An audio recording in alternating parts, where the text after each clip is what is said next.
Fatkeqësia e këtyre zgjedhjeve është dukur gruaja. 16 gra kandidate, kryeministri që kërkon votën e grave, kandidat që kërkojnë votën e grave, domethënë gruaja që zgjedh dhe zgjidhet, ndryshe nga ç'mendohet që Tirana do drejtonte, ndryshe nga ç'duket, nuk është Tirana.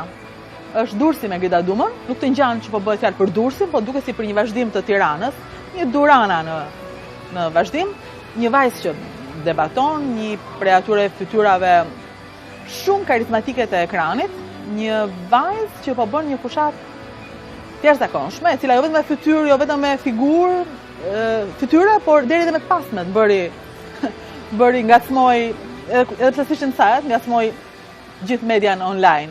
Ndryshe nga gjithë fushatet e tjera, shumë më e qetë,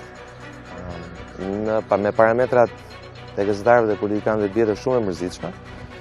Kjo ndoshta edhe për shkak se gara më e rëndësishme, ajo për kryeqytetin, ka ulur dozat politike për shkak të dy profileve diametralisht kundërta që kanë zgjedhur dyja partitë. Mediat tashmë janë me ndikim në opinionin publik shqiptar dhe pavarësisht se ndoshta pjesëmarrja temi aktive në evenimente politike sot është e kufizuar për shkak të regjive, gjithsesi mendoj që këto lloj evenimentesh, edhe nëse nuk tregojnë shkallën reale të mbështetjes, gjithsesi respektojnë sofistikimin e opinionit publik shqiptar.